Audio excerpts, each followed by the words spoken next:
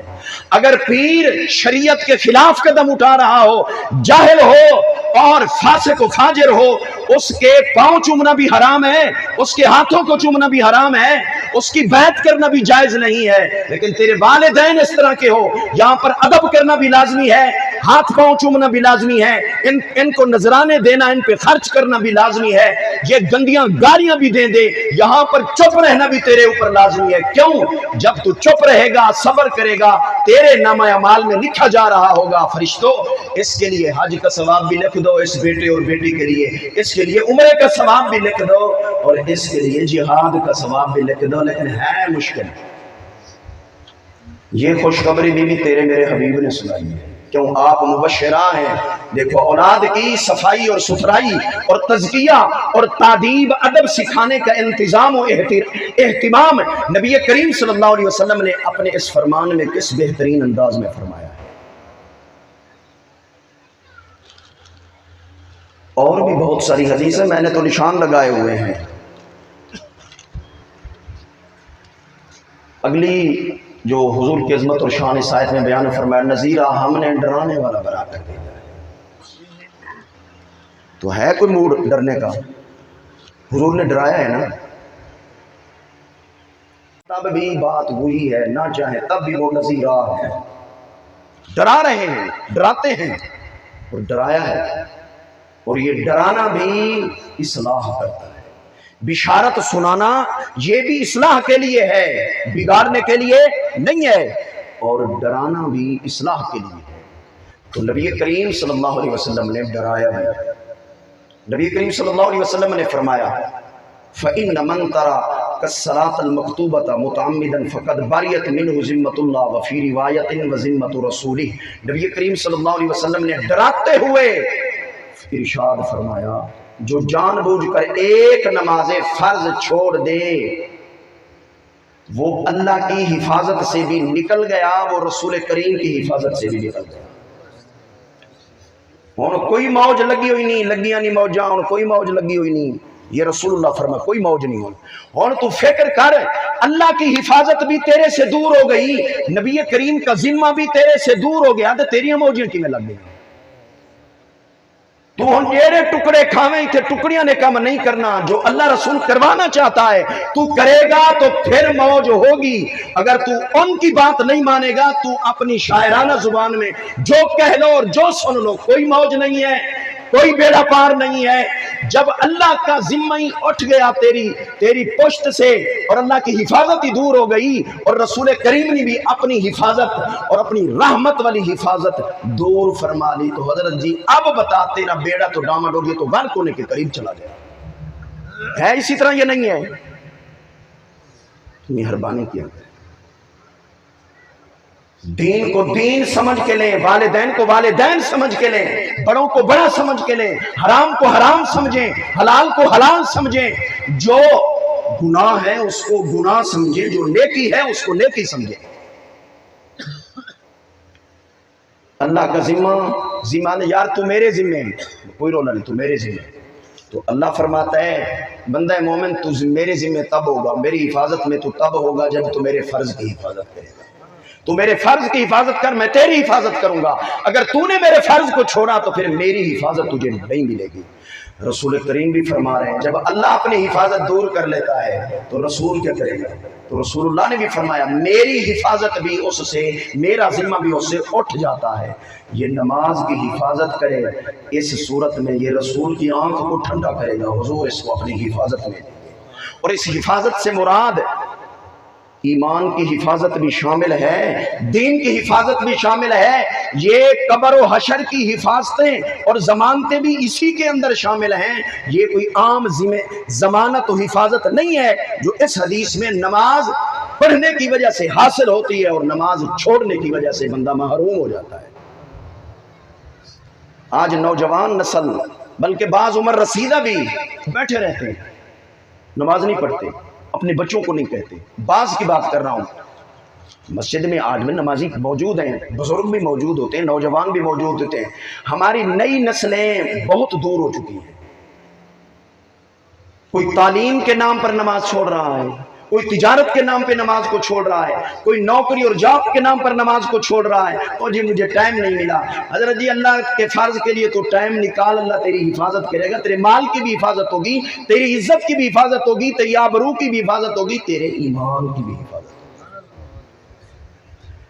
نبی کریم صلی اللہ علیہ وسلم نے فرمایا ثلاث، تین افراد ایسے ہیں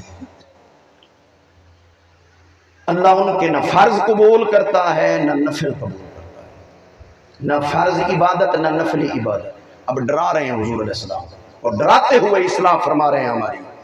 تین افراد کی اللہ رب العزت نہ فرض قبول فرماتا ہے نہ نفل۔ کون؟ نمبر ایک، مقلب القدر، تقدیر کا انکار کرنے والا، تقدیر کو جھٹلانے والا، کیونکہ تقدیر کے منکر بھی ہوئے ہیں اور ہیں۔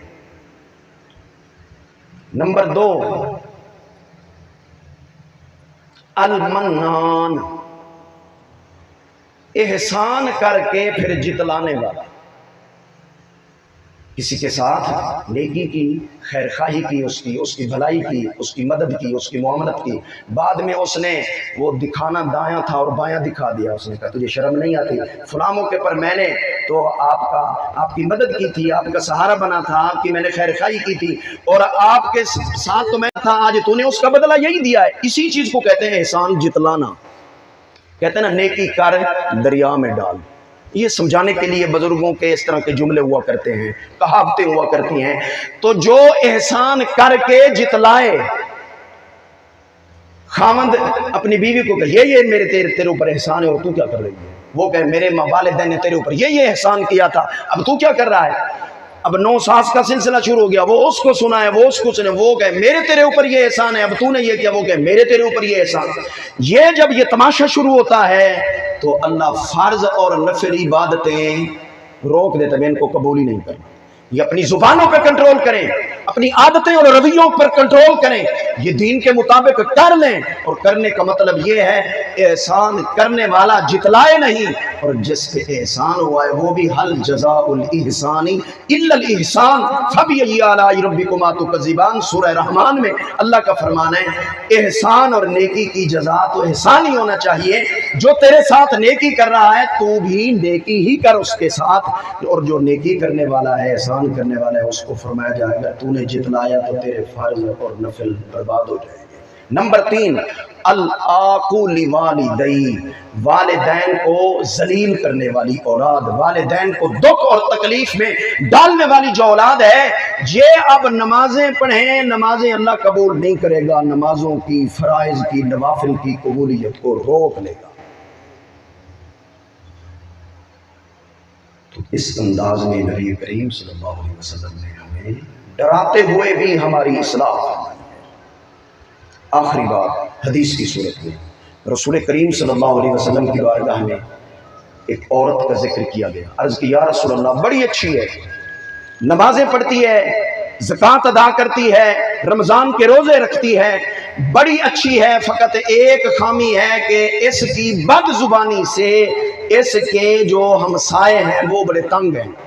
نبی کریم صلی اللہ علیہ وسلم نے فرمایا ہی فی النار، یہ جہنم میں جائے گی۔ ساریاں خیرانے، فقط زبان پہ کنٹرول نہیں ہے۔ آدھنے یار بڑا فلان جو ہے نا وہ دل کا بڑا اچھا ہے، زبان ٹھیک نہیں ہے، بس پھر زبان دی جڑی ہے غلطی ہے یہ بھی پکڑواتی ہے، تو یہ عورت گئی جہنم میں۔ تو حضور علیہ السلام نے یہاں پر اپنی نذیرانہ شان کے تحت اصلاح کرتے ہوئے فرمایا یہ اپنی زبان پہ کنٹرول کرے، اپنی زبان کو صحیح کر لے، ورنہ اس کی زبان اس کو جہنم میں لے جائے گی۔ پھر عرض کی یا رسول اللہ، ایک عورت ہے، نماز فرض پڑھتی ہے، نفل کم پڑھتی ہے، اور صدقے میں بھی کمزور ہے کہ وہ پنیر کے چھوٹے چھوٹے ٹکڑے، پنیر کے چھوٹے چھوٹے ٹکڑے صدقہ کرتے، غریب ہوگی، روزے فرض رکھتی ہے، نفلی روزے بھی کم رکھتی ہے، لیکن زبان کی بڑی اچھی ہے۔ نبی علیہ السلام نے فرمایا ہی فی الجنہ، اس کے لیے بشارت سنائی، یہ مومنہ عورت یہ جنت میں جائے گی، اس کی زبان اس کی حفاظت میں ہے، اس کے کنٹرول کے اندر ہے، یہ عمل اس کو جنت میں دے گا۔ اللہ ہمیں عمل کرنے کی توفیق عطا فرمائے۔ دین کو سننے والا، دین کو سنانے والا، دین پر عمل کرنے والا اللہ ہمیں بنائے۔ وآخر دعوانا الحمدللہ۔